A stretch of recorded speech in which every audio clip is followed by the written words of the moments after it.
네, 경제 현장 오늘 주간 증시 전망으로 이어갑니다. 제롬 파월 미 연준 의장이 금리 인하 개시 시점이 멀지 않았음을 시사했습니다.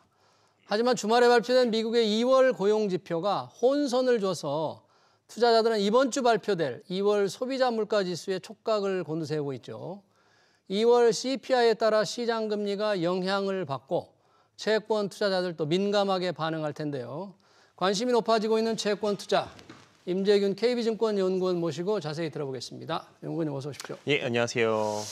요즘 채권 투자, 국채, 회사채 막론하고 굉장히 큰 폭으로 늘고 있는데 아무래도 금리의 영향을 받으니까 주말에 금리에 영향을 줄 미국의 2월 고용지표가 발표됐잖아요. 네, 맞습니다. 고용지표가 조금 투자자들에게 혼선을 줬다는데 어떻게 발표됐길래 그렇습니까? 네, 조금 약간 세부 내용을 보면은 혼선이 있게 나왔습니다. 예를 들면은 저희가 가장 먼저 바라보는 비농업 고용자 수 증가, 그러니까 전월 대비 2월 달에 얼마큼 증가한지를 보는 숫자에 대해서는 27.5만 명이 증가를 했습니다.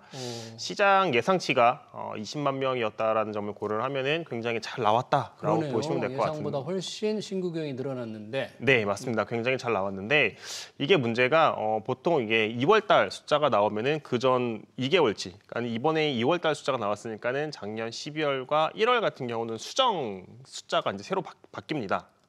지금 네. 발표한 거를 네네. 수정하는데요. 새롭게 이제 수정을 하게 되는데 이게 이제 지난 1월 달에 35.3만 명이 고용자 수가 증가를 하면서 굉장히 서프라이즈를 기록을 했는데 이 부분이 12.4만 명이 하향 조정이 됐습니다.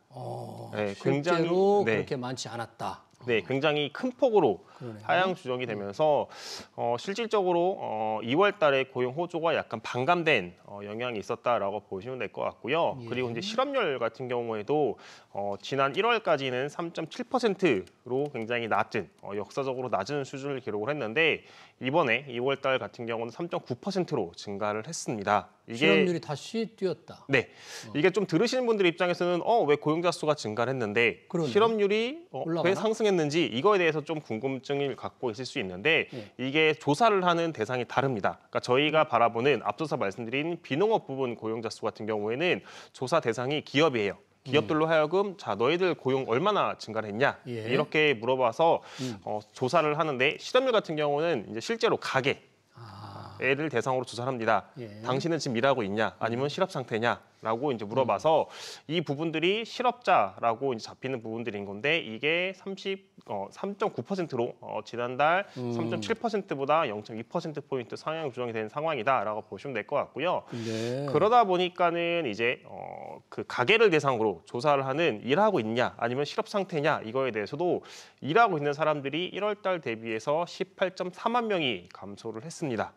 약간 조금 이제 기업을 대상으로 조사하는 고용자 수와 가게를 대상으로 조사하는 이런 고용자 수 간의 방향성이 다른 모습을 보이다 보니까는 시장에서 조금 혼선을 갖고 있는 상황이다라고 보시면 될 것 같습니다. 일자리 늘어나는 거 보니까 여전히 미국 고용 상황이 좋은 것 같긴 한데 네. 실업률이 또 올라가니까 네. 이 고용 상황이 조금 안 좋아지는 게 벌써 밑에 흐르고 있나? 네, 정말 네. 헷갈릴 수 있을 것 같아요. 네, 맞습니다. 그러다 보니까는 실질적으로 지난주 금요일에 이제 고용지표가 나오고 나서 고용지표가 딱 나왔을 때는 금리가 이제 상승을 했습니다. 금리가 올랐는데. 네, 그러다가 이제 어쨌든 간에 맨 처음에 투자자들이 확인을 하는 거는 가장 중요하게 바라본 숫자 27.5만 명 증가한 숫자인 건데 세부적으로 좀 내용을 봤더니 숫자가 좀 애매모호하고 이게 과연 연준으로 하여금 금리 인하 시점을 더 미룰 수 있을까라고 봤을 때 그건 아니다라고 생각을 하다 보니까는 실제로 장 마감할 때에는 금리가 하락을 하면서 하락했다라고 장 마감할 때는 금리가 하락한 상황이었다라고 보시면 될 것 같습니다. 그래요. 장중에는 초반에는 고용지표 때문에 올랐다가 다시 채권 시장 금리가 떨어졌다 이런 얘기네요. 네, 맞습니다. 그러면 이번 고용지표만으로는 연준의 금리 인하 시점의 전망에 영향을 좀 줄 수는 없겠죠? 네, 크게 영향을 주기에는 아직 좀 부족한 데이터라고 보시면 될 것 같고요. 결국에는 이번 주 내일이죠. 내일 밤에 발표되는 미국의 2월 소비자 물가에서 이 물가 추이를 조금 더 확인을 해봐야 되는 상황이다라고 보시면 될 것 같습니다. 2월 소비자 물가치는 혹시 어떻게 좀 예상 전망이 좀 되고 있나요? 좀? 일단 시장에서 예상이 되고 있는 것 같은 경우는 2월 전체 소비자 물가 같은 경우 3.1%로 3.1. 네, 1월 달 물가도 3.1%였으니까 이제 동일하게 정도의 숫자가 횡보하는 흐름을 보일 거다라고 예상을 하고 있고요. 예. 핵심 소비자 물가 같은 경우는 지난 1월 달에 3.9% 상승을 했는데 이번 달에는 3.7% 상승을 하면서 조금 상승률 자체가 좀 둔화되는 흐름을 보일 것으로 예상이 되고 있습니다. 이 정도의 흐름을 보인다라고 하면은 현재 시장에서 생각을 하고 있는 연준의 금리 인하 시점이 6월 혹은 7월 정도인데 크게 바뀌기는 좀 쉽지 않다라고 보고 있고요. 네. 그리고 금리 인하 횟수도 연내 3차례 정도로 조금 저희는 바라보고 있는 상황이다라고 보시면 될 것 같습니다. 그렇군요. 이제 금리 인하 전망에 대해서 별 영향을 주지 않을 정도의 고용 지표 또 CPI 예상 치수를 이렇게 보고 있는데 파월 의장이 지난주에 미 의회에서 이제 증언을 할 때는 뭔가 이제 금리 인하가 수개월 내에 이루어질 것이다 이런 어떤 신호를 좀 보냈다고 보긴 해야 되겠죠? 네, 맞습니다. 결국에는 파월 의장이 약간 이제 이틀에 걸쳐서 하원과 상원 이틀에 걸쳐서 청문회가 있었는데 두 번째 날인 상원 청문회에서 연준 의장이 금리 인하에 대한 자신감을 가질 때까지가 그리 멀지 않았다라고 언급을 하면서 연내에 금리를 인하할 수 있다라고 좀 시사를 했습니다. 이 부분들은 실질적으로 작년 12월 FOMC 점도표에서 발표된 연준 위원들의 금리 전망에서도 좀 확인이 되는 상황이다라고 보시면 될 것 같고요. 작년 12월 FOMC에서 발표된 점도표에서 연준 위원들은 총 3차례 정도의 금리 인하를 언급을 하고 있어서 예. 이 부분들이 다시 이제 연준 의장을 통해서 좀 재확인이 된 부분이라고 보시면 될 것 같습니다. 네, 그렇군요. 아까 이제 채권 금리를 잠깐 말씀해 주셨는데 지난 주말 미국의 채권 금리가 조금 안정됐다고 조금 떨어졌다고 네네네. 하면 지금 우리 투자자들이 주목하는 10년 국채 수익률 지금 몇 퍼센트 수준에 있는 거예요? 지금 이제 4.08% 수준에 있고요. 4.08%. 작년 10월 달에 이제 고점이 5%를 넘었다라는 점을 고려를 하면은 사실은 이제 한 3달, 4달 사이에 100bp 가량 1% 포인트 정도의 이제 금리가 하락을 한 상황이다라고 보시면 될 것 같습니다. 그럼 전반적으로 이제 그 기준금리 인하가 6월이나 7월 정도 이루어진다면 뭔가 이제 채권 금리도 조금 떨어질 것으로 예상이 되는 거잖아요. 네. 이런 시점에서는 채권 투자하는 게 지금이 적절한 겁니까? 아니면 뭔가 또다시 오를 우려를 예상해서 좀 기다려야 되는 건지 채권을 사면 투자 시점이 중요할 것 같은데. 네, 뭐 모든 자산에 대해서는 투자 시점이 굉장히 중요한 상황이다라고 보시면 될 것 같은데 지금 이제 투자 기간도 굉장히 중요할 것 같아요. 예를 들면 연말까지, 연말까지 투자를 생각한다라고 보면은 지금 시점에서 투자를 하는 것도 저희는 나쁘진 않은 선택이라고 보고 있습니다.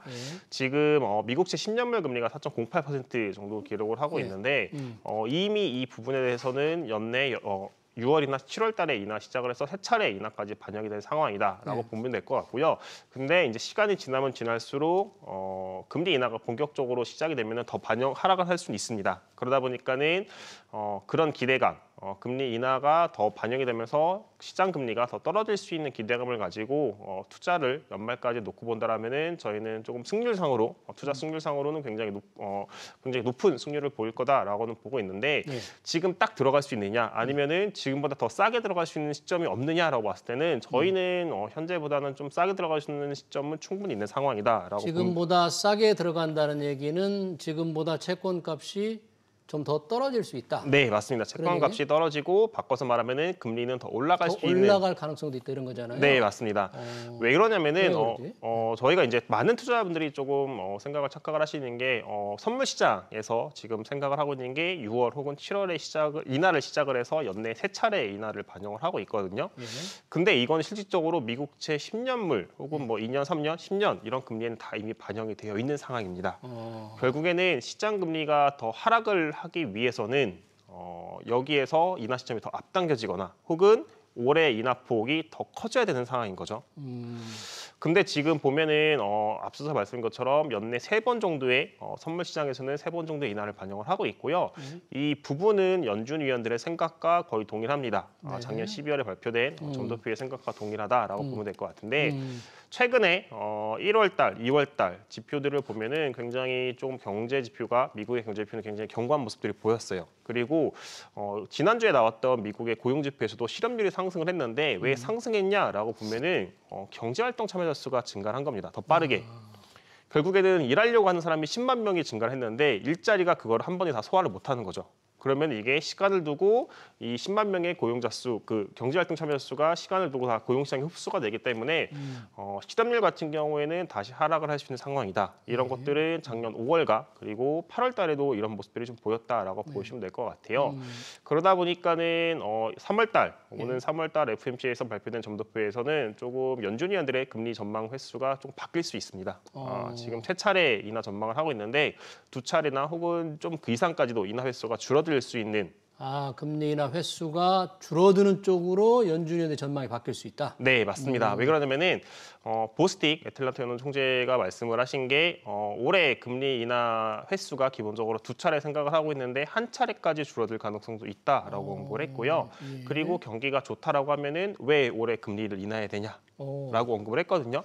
그럼 연준 위원들도 실질적으로 1월과 2월 경제 지표가 서프라이즈 난 거에서 어느 정도 예상을 하고 있었지만은 본인들의 예상보다 더 잘 나왔던 점에 대해서도 좀 인정을 하는 모습이다 보니까는 이 부분들 연준 위원들의 금리 인하 횟수 전망이 좀 후퇴를 하게 된다면은 시장 금리 입장에서는 조금 상승할 리스크가 있고 그럴 때 오히려 조금 길게 놓고 채권을 매수하는 게 더 적절한 전략이다라고 저는 보고 있습니다. 미국의 시장 금리가 다시 조금 오를 수도 있다. 오른다는 것은 채권 가격이 좀 더 떨어질 수 있는 가능성이 있으니까 그때까지 좀 기다려보는 것도 괜찮겠다. 네, 그런 얘기인데. 맞습니다. 그게 그러면 어느 지표가 나올 때쯤에서 이 변수가 어떤 변수가 알 수 있어요? 뭐 단기적으로는 일단은 12월 이번 주에 발표되는 미국의 물가도 있겠지만은 조금 더 확실한 것 같은 경우 3월 FMC에서 발표될 점도표를 확인을 하게 된다면은 점도표가 지난 12월보다 더 올라간 것들이 확인이 되고 내년 인하폭도 작년 12월보다 더 줄어든 것들이 확인이 된다면은 저희는 시장 금리는 조금 상승할 가능성은 여전히 있는 상황이다. 그로 인해서 더 싸게 살 수 있는 기회는 아직도 남아있는 상황이다라고 보고 있습니다. 채권 투자 3월 점도표를 조금 확인하는 게 바람직할 수도 있겠다. 네, 맞습니다. 요즘 뭐 채권 투자가 굉장히 늘어나고 있는데 주로 우리가 미국 국채 30년 액티브 ETF에 많이 관심을 갖고 있다는데 왜 이게 이렇게 주목을 끄는 거예요? 미국채 30년 같은 경우가 아무래도 이제 만기가 길잖아요. 채권 같은 경우에는 예를 들면은 2년 만기 채권과 10년 만기 채권이 있을 때 똑같은 금리 변동폭에 따라서 가격 변화율이 다릅니다. 예를 들면은 2년과 10년짜리가 있을 때 똑같은 1%씩 움직인다라고 했을 때 1% 움직였을 때 10년물의 채권 금리가 가격이 더 크게 변동을 하는 거고요. 저희가 이제 지금 많은 투자자분들이 관심 있어하는 30년짜리는 아무래도 10년보다는 30년의 가격 변화가 더 크겠죠. 똑같은 금리가 변하더라도 그러다 보니까는 결국에는 지금 투자하시는 분들이 30년 국채 액티브에 관심을 있는 거는 채권 투자의 본질은 이자를 받겠다라기보다는 금리가 하락했을 때 그거에 따른 자본 차익을 받겠다. 이런 관점이 더 크다라고 보시면 될 것 같아요. 단순히 이자 받는 것보다 금리가 떨어지면 채권값이 올라가니까 그 오르는 폭이 클 때 팔아서 차익을 얻겠다. 네, 맞습니다. 그리고 이제 최근에 조금 많이 관심을 갖고 계시는 게 이제 ETF 중에서 엔화로 이제 노출이 돼 있는 30년 미국채 30년짜리 이제 ETF들이 있거든요. 엔화 노출됐다는 건 무슨 뜻인가요?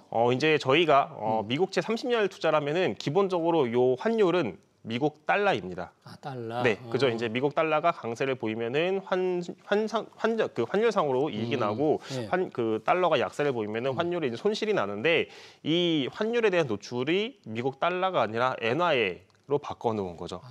그래서 엔화로 해지돼 있는 미국채 30년 액티브 같은 경우는 두 가지죠. 가격이 올라가는 게 첫 번째 금리가 하락하는 경우. 금리가 하락해서 채권값이 올라가는 거. 네. 두 번째가 이제 엔화 강세입니다. 엔화 강세. 네.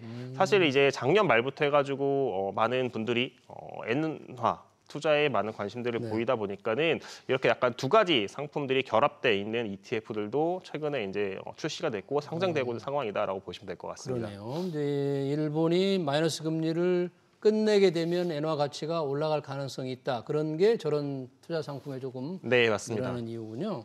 지금 전반적으로 투자자들은 이 국채를 사는데 우리 투자자들이 또 회사채 투자도 많이 한다면서요? 네, 맞습니다. 리스크가 좀 많지 않을까요? 회사채 같은 경우 아무래도 국채보다는 리스크가 있긴 하죠. 근데 리스크가 있는 만큼 쿠폰 금리 그러니까 결국에는 채권이라는 거는 돈을 빌려주는 거잖아요. 예. 발행사들에게.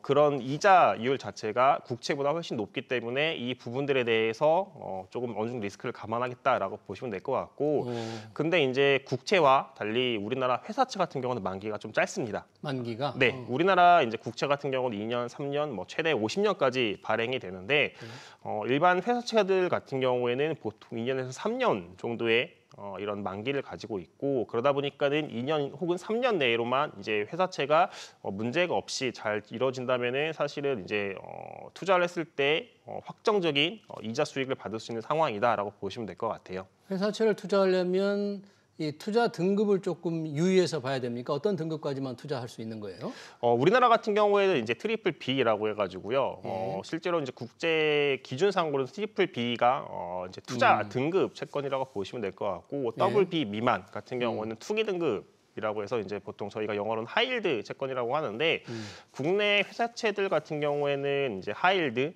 더블 B 밑은 없습니다. 다 이제 트리플 B 이상으로만 되어 있고 그러다 보니까는 국내 투자자들 입장에서 봤을 때는 트리플 B를 이제 약간 하이힐드 투기 등급 채권처럼 좀 여기는 부분들이 있고 이 부분들까지는 실제로 투자를 할 수 있다라고 보시면 될 것 같습니다. 근데 조금 너무 이제 업종별로는 좀 나눠서 봐야 되는 부분들이 있다라고 보시면 될 것 같습니다. 네, 잘 알겠습니다. 주간 증시 전망 채권 투자 전략으로 들었습니다. 네, 지금까지 임재균 KB증권 연구원이었습니다. 어머니 고맙습니다. 네, 감사합니다.